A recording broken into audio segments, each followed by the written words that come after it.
Just have a go with this, you'll find it smashing. OK. Just hold it there. Just hold there? Yeah, and the trick is not to put lots of power on the forward cast. It's just, if anything, if you do put any power on it, it's a little bit on the back cast, and then just ease it forward. OK? So, and forward. Bang it back a bit, that's it. And there you go. That's it. Spot on. Just need a fish now. Yes. Just need a bite. Let it... Right. Charles Cotton, who ancient Derbyshire angler, used to say that any man who couldn't land a 16-inch trout on 2 hairs was not fit to call himself an angler. So I'm unfit, I'm afraid. I just find this stuff so amazingly frail. And for a feast like ours, we would have used a brown trout. They'd have all been brown trout, brown trout, and you'd have used all methods to catch them. You'd have had traps in the river, there'd have been people up at dawn with bread and worms. You know, if it was an important feast, you know, nobility or royalty visiting, trout, they would get a brown trout. They would go and get it, and there wouldn't be... There's no sporting aspect to it at all. It would have been get them caught. We don't seem to be doing very well, do we? No, let's hope that all the rest of the estate workers have caught plenty of trout, because we're not doing very well at all. We'll have to get the traps out. Yes. As Alex returns to the hall with a new supply of faggots and kindling, in the kitchen, the rest of the team are getting ready for an afternoon of baking. Ruth is attempting to fire the kitchen's 400-year-old bread ovens. The oven itself is just a sort of stone cave, or maybe a brick cave. It has to be a very specific shape to make this fire move in the right way so that it heats evenly. And then it's the hot stones of the cave that do the cooking for you. So at the moment, we've just got a little fire happening in the middle, and the flames are going straight up. That's a baby fire, just started. As the fire develops, we're looking to move the flame around the shape. And what we'll end up in a bit is starting to get a plume, so it'll go up straight and it'll hit the roof, spread, and start to come down the side, heating the side like a mushroom cloud sort of thing. And then later it's going to come in sort of at the base and then curl the way round and back up. So what I'm aiming at is a very particular shape and colour and form of flame to tell me that the oven is heating properly. It's pretty accurate. But like so many things, it requires skill, a bit more skill than just turning a knob. Anyway, more wood.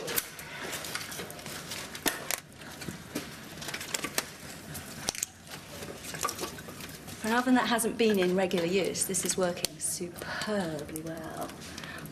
I wonder who the last person who used this was. Somebody who's probably only too glad to see the back of it, I should imagine. Huge amount of work.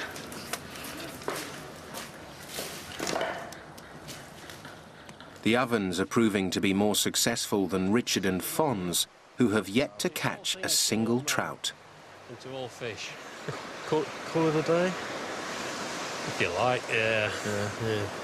We won't get into serious trouble. It's wet. We're the Lord's favourite, aren't we?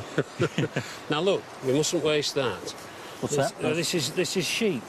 And it's where they've rubbed it off, and in fact, it looks like a bit of lamb's wool. But we just mustn't waste that. That makes good dubbing. That's for the bodies of the fly. And we'll keep that in our dubbing bag, ready for when we want to tie some more flies. Time, yeah. Pick anything up like that, anything that's, you know, fur. If you find black sheep's wool, even a mouse, the fur can be used for making flies' bodies with. Oh, I'll keep my eyes peeled. Yes. I wish they'd invented tea in Tudor times. Hey, that fish is still rising here. With the ovens warming, Ruth is finally ready to start preparing the centrepiece for the Lord's table. The Tudor upper classes loved to dazzle their guests with great visual displays, and few dishes were more spectacular than the peacock pie. Doesn't he look lovely? It's gorgeous. Absolutely beautiful. Look, he hasn't even started dragging his tail feathers, so look, they're perfect. Yeah. Right up to the end. Everything, not a scuff on them. Gorgeous. He looks, yeah, he is extremely fresh. Right, so is it me skinning this? Yes. In Tudor England, people's poultry yards contained a huge variety of poultry, not just chickens, but also ducks and geese and peacocks and swans, were all sort of farmed, in essence, for the table. We don't really seem to do that anymore. I'm not really quite sure why. I can't think of why we don't. I mean, peacock's a perfectly nice bird to eat, but for some reason people think they should only be looked at these days. I suppose you have to think it's just a pretty chicken, though, really, isn't it? Yeah. People get it, it's a bit, oh, poor little thing. Well, you know, chickens are pretty too. I'm trying to take the skin off in one complete piece so that we can then reuse the skin, because the skin is going to go to table 2. It's going to be part of the big visual display. And obviously we're going to eat the bird himself, which hopefully should be very nice. I must say, in the books, all the books I've ever read, I've tried to claim that peacock is disgusting, and yet the 2 times I've done it before, actually, I thought it was lovely. The diet of the landed gentry differed greatly from that of the lower classes. Poultry of any kind was considered a luxury. Even chicken was seldom eaten. The lower classes very rarely ate poultry. Chicken was an expensive meat simply because it's so much more valuable alive as an egg layer. Chicken only became a cheap meat from the last quarter of the 20th century when we introduced battery farming. Before that, all poultry was expensive meat. While Ruth continues the delicate art of skinning the peacock, Marc has been given the task of making a spice mix for the pie. Ingredients that were only available in the wealthiest households. The whole point of these spices that go into this pie are money. Everything we're doing about this meal is to show off. You're in a big house, you've got fantastic room, fantastic equipment, fantastic food. It's got to cost. Things that other people can't have, that have come from all over the world. It's always difficult to tell, you know, people say, how much is that worth? And you give a few pence and it doesn't sound anything because we don't use the same money as them. But cinnamon's a good indication. That's just a cinnamon stick. We all buy it at Christmas, sometimes put a bit on a bit of custard, think nothing of it, leave it in the back of the cupboard. Nearly 500 years ago, if I could afford to buy 3 ships, put a crew on board, send it all the way down to the Spice Islands, fill them up with cinnamon, if one of those ships makes it back 3 years later, we've made enough profit to pay for everything, to pay for the losses, to keep ourselves in good living for many years. So it's worth a fortune.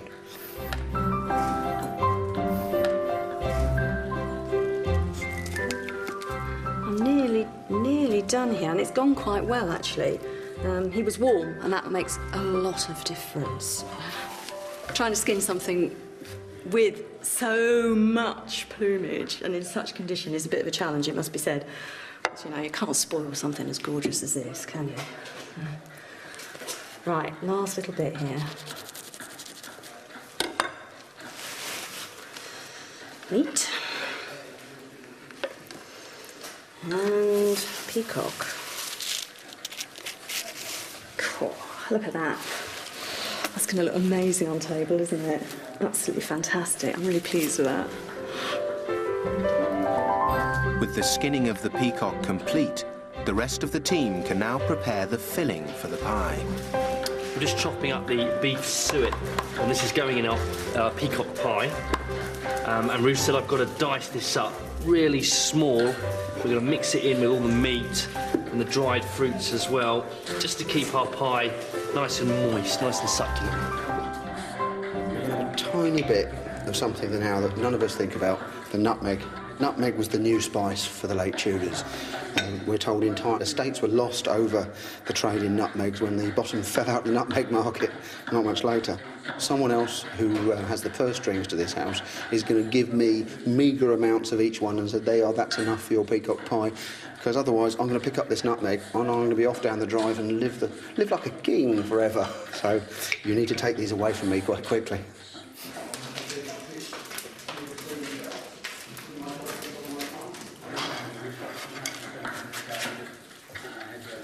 Let's have a look. Yeah. Oh, that looks nice. We have got enough, have we? Yeah. Want them really, really, really full and solid. Yeah, there won't be any gaps in this. There.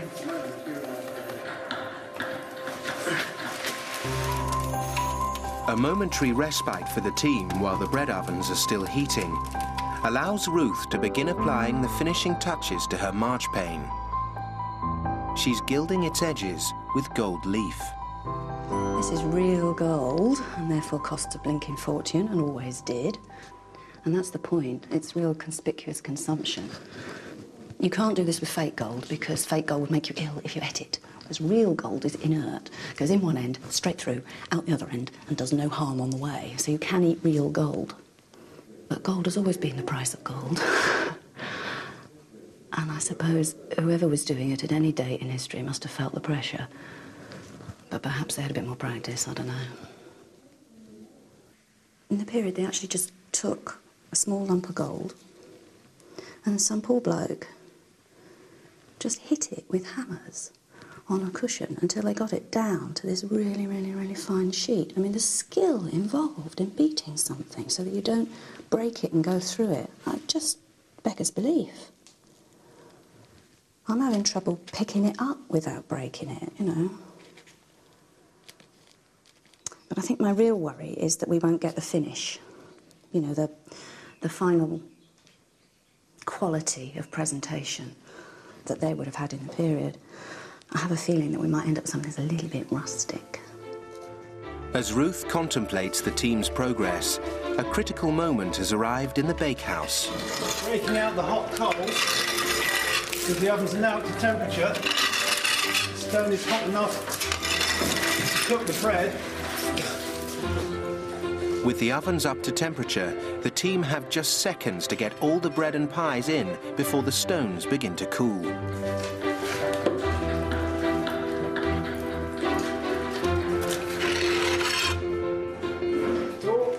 And the dough.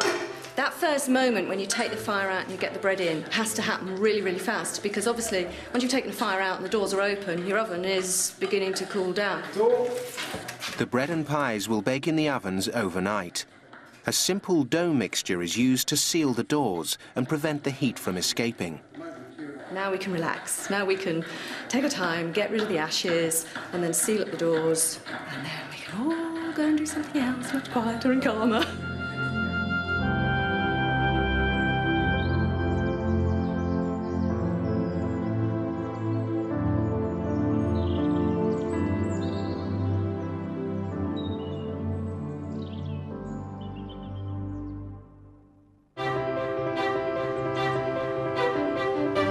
The day of the feast has arrived, and our team are up at dawn, preparing for a long day of cooking ahead.